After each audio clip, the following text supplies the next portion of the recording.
चोर चोर मोसेर भाई हैं भाई। कोई एनसी को वोट दे रहे तो पूछ ले एनसी के कैंडिडेट, उनको भी, लोगों को जो वोट रहे हैं, कि आपका काम हुआ? पीडीपी को जो लोग दे रहे पूछो काम हुआ? बीजेपी को जिन लोगों ने दिया उनको पूछो काम हुआ? काम नहीं हो रहा ग्राउंड पे, लोग रो रहे हैं।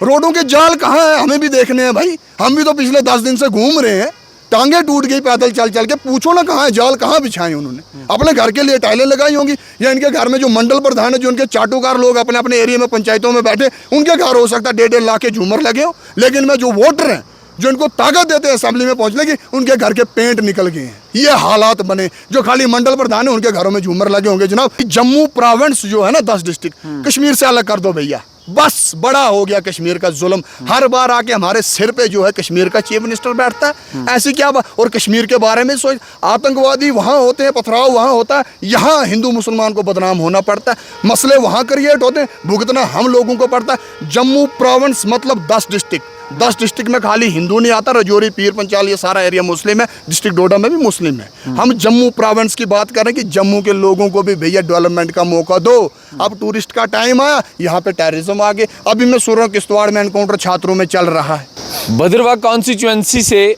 12 ऐसे उम्मीदवार अब रहे हैं जो सियासी मैदान में अभी भी कूद पड़े हैं और बराबर की लड़ाई जो है अपनी लड़ रहे हैं।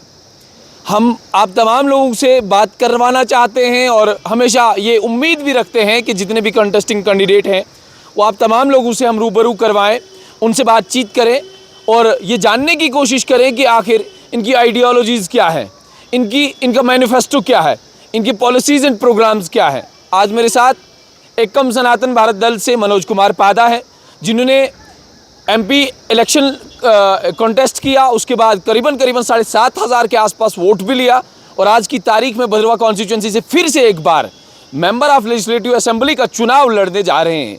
इनसे बातचीत करते हैं कि क्या आज मंशूर में क्या इन्होंने कोई चेंजेस की है या मंशूर जो का तू है।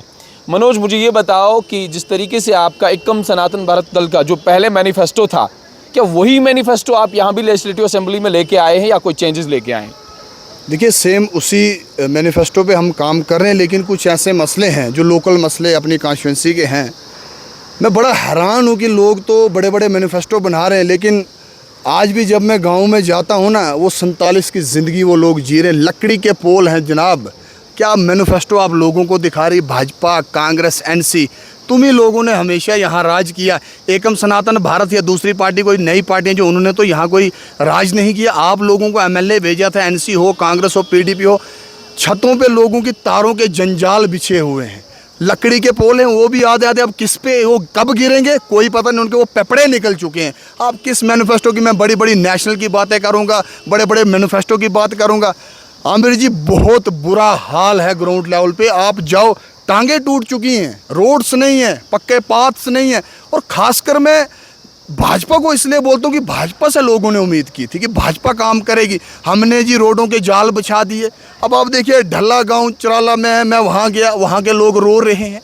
आप सिल्ली गांव भद्रवाह का देख ले, लोग रो रहे हैं। कंडोसू की बात करो, लोग रो रहे हैं। डेली वेजर्स रो रहे हैं, नंबरदार रो रहे हैं। 50 रुपये दिन की उनको वो तनख्वाह मिलती है, 1500 पे घर चलता है। अमर जी, मुझे आप बताओ, कौन सा डिपार्टमेंट ऐसा है जो नहीं रो रहा है? इसकी सब जिम्मेवार अगर कोई है, यही जमातें हैं, जिन जमातों ने यहाँ पे लोगों ने इनको चुन के भेजा। इन लोगों ने जो है जनता को धोखा देने का काम किया। इसीलिए हम लोगों से आग्रह कर रहे हैं, हमारा एक ही डिमांड है इस बार कि जम्मू प्रोविंस जो है ना, 10 डिस्ट्रिक्ट, कश्मीर से अलग कर दो भैया। बस बड़ा हो गया कश्मीर का जुल्म। हर बार आके हमारे सिर पे जो है कश्मीर का चीफ मिनिस्टर बैठता है। ऐसी क्या बात? और कश्मीर के बारे में सोच, आतंकवादी वहाँ होते हैं, पथराव वहाँ होता है, यहाँ हिंदू मुसलमान को बदनाम होना पड़ता है। मसले वहाँ क्रिएट होते हैं, भुगतना हम लोगों को पड़ता है। जम्मू प्रोविंस मतलब 10 डिस्ट्रिक्ट। 10 डिस्ट्रिक्ट में खाली हिंदू नहीं आता, रजौरी, पीर पंचाल, ये सारा एरिया मुस्लिम है। डिस्ट्रिक्ट डोडा में भी मुस्लिम है। हम जम्मू प्रोविंस की बात कर रहे हैं कि जम्मू के लोगों को भी भैया डेवलपमेंट का मौका दो। अब टूरिस्ट का टाइम आया, यहाँ पे टेररिज्म आ गए। अभी मैं सुन रहा हूँ किश्तवाड़ में एनकाउंटर छात्रों में चल रहा है। अभी हम इलेक्शन लड़ रहे हैं, एनकाउंटर चल रहा है। यहाँ टूरिज्म में लोगों ने पैसे लिए हैं, लोन लिए टेंट्स लगाने के लिए, लेकिन जब हमारे लोगों को रोजगार नहीं, अब वो रोजगार के लिए टूरिज्म में पैसा लगा रहे हैं, टेंट्स ले रहे हैं कि हम अपनी जगहों पे टेंट्स लगाएंगे, टूरिस्ट को जो है फैसिलिटीज देंगे। उन्होंने क्या किया, फॉरेस्ट वालों ने उन्हें ऑर्डर निकाल दिया, आप तो उस पर लगा ही नहीं सकते हो, फॉरेस्ट लैंड पे आप टेंट लगा ही नहीं सकते हो। 30,000 रुपये जो इंस्टॉलमेंट बच्चों को देनी, वो कहाँ से देंगे? बेरोजगारी से नौजवानों का बुरा हाल है। तुम करते रहो हिंदू मुसलमान, दिलीप सिंह परिहार जी का क्लियर स्टेटमेंट आता है कि भैया एक मुस्लिम कॉन्ट्रैक्टर को हमने ठेका दिया है 3.5 करोड़ का है, हम उसको कुछ नहीं बोल सकते क्योंकि वो मुस्लिम है। हिंदू होता तो हम उसको ब्लैक लिस्ट करवाते। अब मनोज पाध्याय करके दिखाओ आप, मैं आपको चैलेंज करता हूँ। तुम हिंदुओं से वोट लेते हो, तुम सनातनियों से वोट लेते हो और ब्लैक लिस्ट उनको करने की बात करते हो, और तुम सोचते हो हिंदू तुम्हें वोट देंगे। ये बंद कर दो ये ड्रामेबाजी। जो काम नहीं करता है भले ही वो हिंदू है। आपको दिलीप सिंह परिहार से प्रॉब्लम है या नेशनल कॉन्फ्रेंस से प्रॉब्लम है या किसी और पॉलिटिकल पार्टी से प्रॉब्लम है? देखिए, मैं जब आपको क्लियर बोल रहा हूँ कि एनसी, पीडीपी, कांग्रेस एक ही थैली के चट्टे बट्टे हैं। ऐसा क्यों? चोर चोर मोसेर भाई हैं भाई। कोई एनसी को वोट दे रहे तो पूछ ले एनसी के कैंडिडेट, उनको भी, लोगों को जो वोट रहे कि आपका काम हुआ। पीडीपी को जो लोग दे रहे पूछो काम हुआ। बीजेपी को जिन लोगों ने दिया उनको पूछो काम हुआ। काम नहीं हो रहा ग्राउंड पे, लोग रो रहे हैं। रोडों के जाल कहाँ है हमें भी देखने हैं भाई। हम भी तो पिछले 10 दिन से घूम रहे हैं, टांगे टूट गई पैदल चल चल के। पूछो ना कहाँ है जाल, कहाँ बिछाए उन्होंने। अपने घर के लिए टाइलें लगाई होंगी, या इनके घर में जो मंडल प्रधान है, जो इनके चाटुकार लोग अपने अपने एरिया में पंचायतों में बैठे, उनके घर हो सकता है 1.5 लाख के झूमर लगे हो। लेकिन मैं जो वोटर हैं जो इनको ताकत देते हैं असेंबली में पहुंचने की, उनके घर के पेंट निकल गए हैं। ये हालात बने। जो खाली मंडल प्रधान है उनके घरों में झूमर लगे होंगे। जनाब आप भी उन्हीं के घरों में जाते होंगे स्टोरी करने के लिए, सोफे पे आप भी अच्छी तरह बैठते होंगे, आप वहाँ ठंडा पानी पीते हो। और जाओ ना जनाब, थोड़ा ऊपर जाओ, ग्राउंड लेवल पे जाओ, थोड़ी चढ़ाई चढ़ो। आप लोगों की हालत, विडो पेंशन के लिए लोग रो रहे हैं। सोशल वेलफेयर डिपार्टमेंट जो हैंडीकैप को जो वो दी जाती है उस पर लोग रो रहे हैं। वो काम नहीं, BPL नहीं बन रहे हैं, EWS बच्चों के नहीं बन रहे हैं, पेपर बच्चों के 3 बार ले रहे हैं, ब्लैक लिस्टेड कंपनियों को टेंडर दे रहे हैं। तो आप रोना रो रहे हैं हिंदू मुसलमान का। अब पहले लड़ लेना जनाब, लड़ने के लिए बड़ी जिंदगी पड़ी, बाद में लड़ना। पहले अपने बच्चों को रोजगार दे दो, 2-2 फुलके पहले उनके पेट में जाएंगे ना, फिर तुम जय श्री राम करना तो उनने जो करना होगा वो करेंगे। लेकिन सबसे बड़ी चीज़ है रोजगार दो बच्चों को, नहीं तो आने वाला फ्यूचर हमारा डार्क दिख रहा है। मुझे कुछ नहीं दिख रहा। हिंदू के घर भी पढ़ा लिखा बच्चा बेरोजगार है, मुस्लिम के घर भी पढ़ा लिखा बच्चा बेरोजगार है। टूरिस्ट का हमारा टाइम आता है, यहाँ मिलिटेंसी आ जाती है। कश्मीर में कोई आतंकवाद नहीं, कश्मीर में कोई गोली नहीं चल रही है।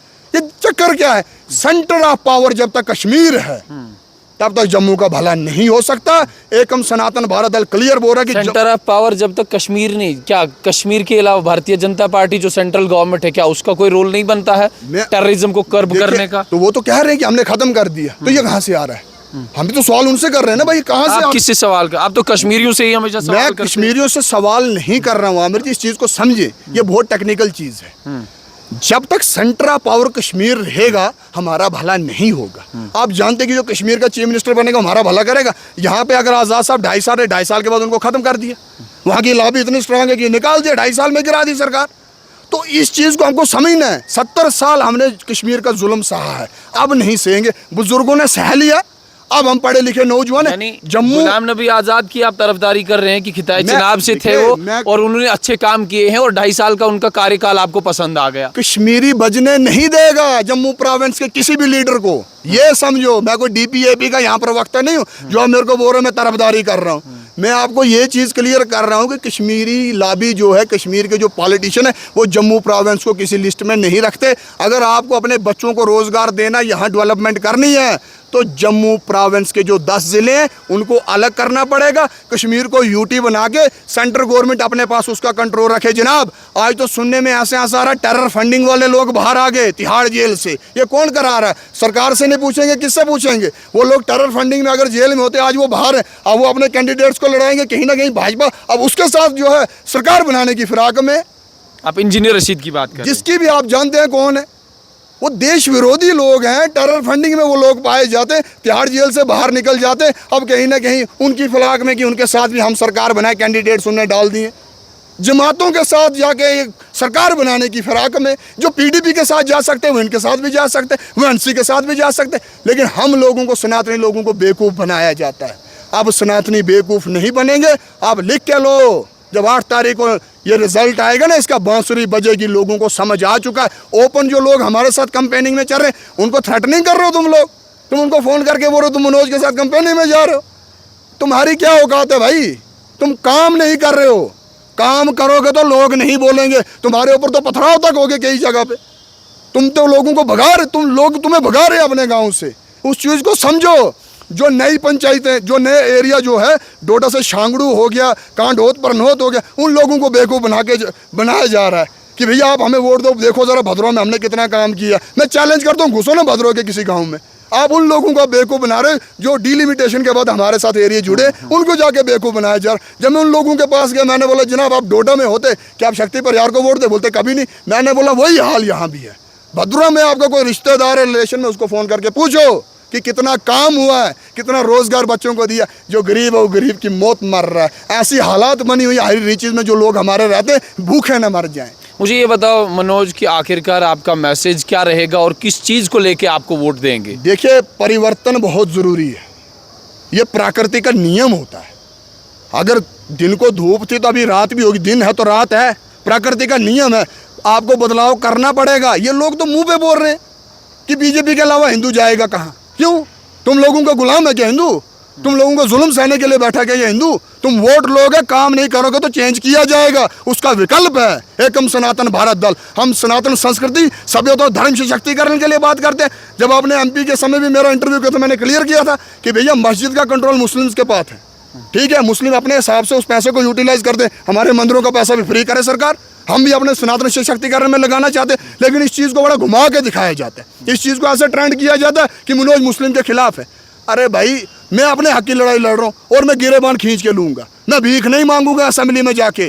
मैं गिरेबान खींच के निवाला मुंह से खींच के अपना हक लेने वाला बंदा हूँ। मैं ये भीख शीख मांगने का समय हो गया। हम भी पढ़े लिखे भाई, हमें भी रोजगार चाहिए। हम थोड़ी वो जिंदगी जिएंगे जो हमारे माँ बाप को तुमने किया, जलील किया। 70 साल जो है घसीटा उन लोगों को। वीडीजी वीडीसी लोग तड़प रहे हैं जनाब, नहीं उनकी सैलरियाँ बढ़ रही हैं। तो क्या करोगे आप? किसके सामने रोना रहोगे? ये लोग तो बस पैसे हैं, शराब पिला देंगे, पैसा वोट खरीद लेंगे। भैया उतनी औकात हमारी नहीं। लेकिन उनको मैं क्लियर कर दूं, जिस पैसे से तुम शराबे पिलाते हो, जो पैसा तुम लोगों को देते हो ना, वो भी जनता का पैसा, कोई घर की जागीर नहीं है तुम्हारी। ठेकेदार जो एक होता है ना अमीर जी, जो ठेकेदार होता है वो अमीर कब बनता है? जब वो गरीब का पेट काटता है, लेबर का सौ जब वो काटता है ना, तब जाके ठेकेदार करोड़पति बनता है। ऐसे ठेकेदार अगर अच्छा मटेरियल लगाए ना, वो कभी अमीर नहीं बन सकता। लेकिन गरीब अगर जो लेबर उसके पास उसका 500 दिहाड़ी बनती है ना, उसको 300 दी जाती है, 200 अपने जेब में डाली जाती है। फिर मल्टीप्लाई करो कितनी लेबर है, मल्टीप्लाई पे 200 करते रहो, कितना पैसा बनता है। ठेकेदार अमीर ही गरीब लेबर का पेट काट के बनता है, ये आपको मैं बता दूँ। चलिए बहुत बहुत शुक्रिया। अजान का वक्त हुआ है तो आपने सुना किस तरीके से मनोज कुमार पादा जो हैं आज की तारीख में ये कह रहे हैं और ख़ास करके भारतीय जनता पार्टी के कैंडिडेट पे कटाक्ष कर रहे हैं। बहुत सारे बातें हैं मगर हमारे पास वक्त भी नहीं है क्योंकि अजान का वक्त हो चुका है। उम्मीद और तवक्का इस बात की कि आप लोग जो हैं भद्रवाह कॉन्स्टिट्यूंसी से ऐसा प्रत्याशी चुनेंगे कि आने वाले वक्त में या आने वाले 5 साल में डेवलपमेंट और जो तरक्की है उसका नारा आप लोग भी लगाएंगे।